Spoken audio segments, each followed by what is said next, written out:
Welcome back to another episode of Cash Flow Positive. I'm your host, Kenny Bedwell, uh, founder and CEO of FCR Insights as well. I am excited that you guys are back for another episode. but I wanted to talk about, I'm going to hit some of these first couple of episodes are going to be topics that are near and dear to my heart, the things that I'm most passionate about.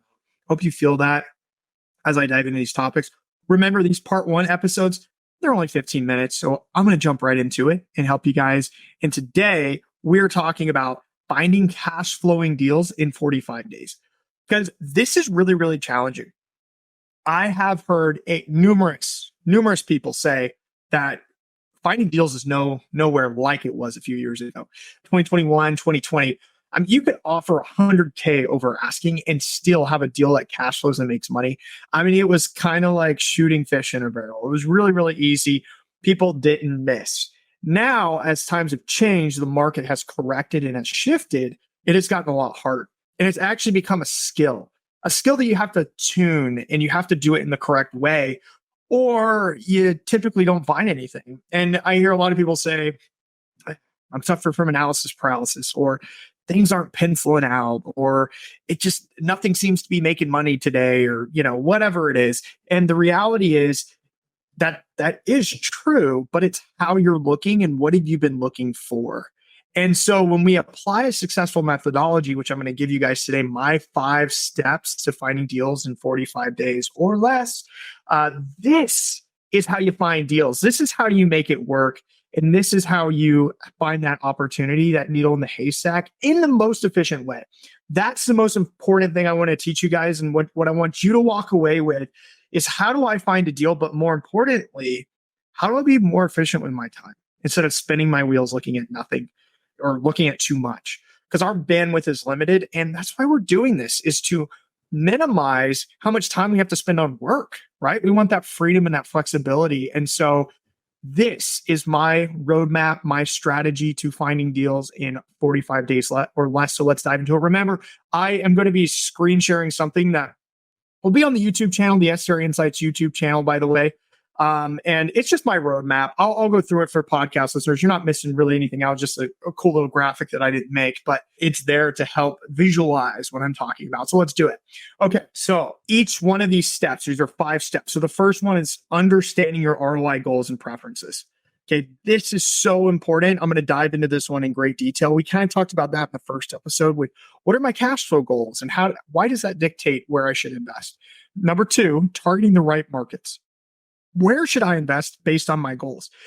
The fact of the matter is, you can't actually look for deals until you understand the right markets. And you don't know the right markets unless you know your goals and your preferences and your budget, right? I mean, it kind of sounds, pretty intuitive, but believe it or not, people do this all backwards. And this is why they're not finding deals. Or maybe you're experiencing this yourself.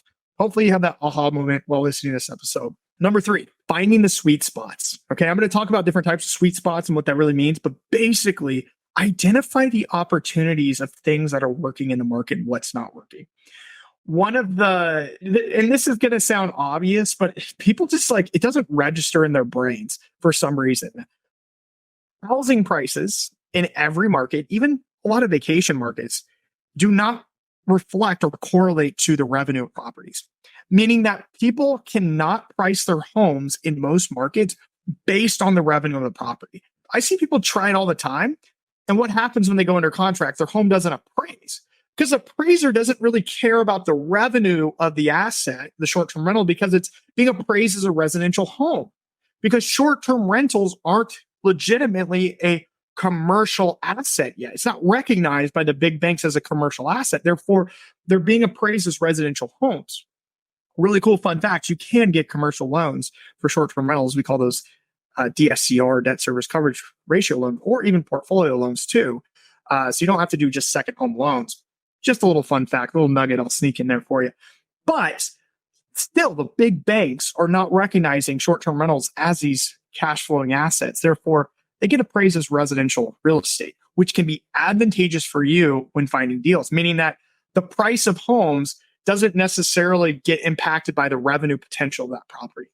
Okay. So we want to find those opportunities and look for those gaps or sweet spots, is what I like to call them in the market. All right. 4th one, correct property evaluation. I'll probably do a number of episodes on this because this is a very heavy topic, but I'm going to say a bold statement right now. 90% of you that own current short-term rentals evaluated your property wrong, and you got lucky if you're making money on it. So I know it's a bold statement, but the reality is there is a correct way to do property evaluation, and it's not what's been preached and taught for the last 2 or 3 years because things have changed. So keep that in mind as we go through this. The fifth and the most important one, I think, at the end of the day is crafting a good offer. So depending on when you listen to this episode and depending on what's going in the market, could be a lot of factors. So at the time of filming this, interest rates are starting to come down a little bit, but they're still pretty high. And there isn't a whole lot of competition for a lot of properties out there. So there aren't multiple offers going out. So buyers can craft very attractive offers for themselves and for the seller that makes sense for both parties. A lot of people getting into short-term rentals for the first time think they have to go in and offer at asking. When in reality, like, we can make things work, meaning we can get seller concessions or seller credits, or we can get things, you can even get furniture credits or your closing costs covered or other types of things that might be more appealing to the seller to provide rather than just saying, yeah, I'll knock off $25,000 off the asking price. You can obviously do that as well. But there's multiple ways to kind of sweeten the pie or sweeten the deal for the buyers to make the deal better. Okay. And you need to do that anyway. I mean, that's part of the whole process. And so speaking to your agent about this and going, hey, I think I want a little bit more here. What can I do beyond just saying, oh yeah, let's slash the price? Because a lot of sellers might get offended by that. And a lot of people feel like that too. So there's other ways to kind of make it look prettier, even though we're still getting a good deal and maybe even a better deal by crafting the right offer. So those are the 5 steps: ROI goals and preferences, targeting the right markets, in my hand here, finding the sweet spots, correct property evaluation, and crafting the right offer. So let's kind of dive into each of these pieces briefly. And honestly, each of these deserve their own episode and will probably get their own episode. But I want to put this one out here first because this methodology, these 5 steps in this order, is how I find deals today. And the sooner that I can get this to you, the faster you can start finding deals. And that's my goal. That's my ultimate passion and vision, is to help people find deals faster. And so that's why I'm kind of rushing this, to be like, hey, get this. And I'm only doing it in 15 minutes, but each one will get their own segment down the road.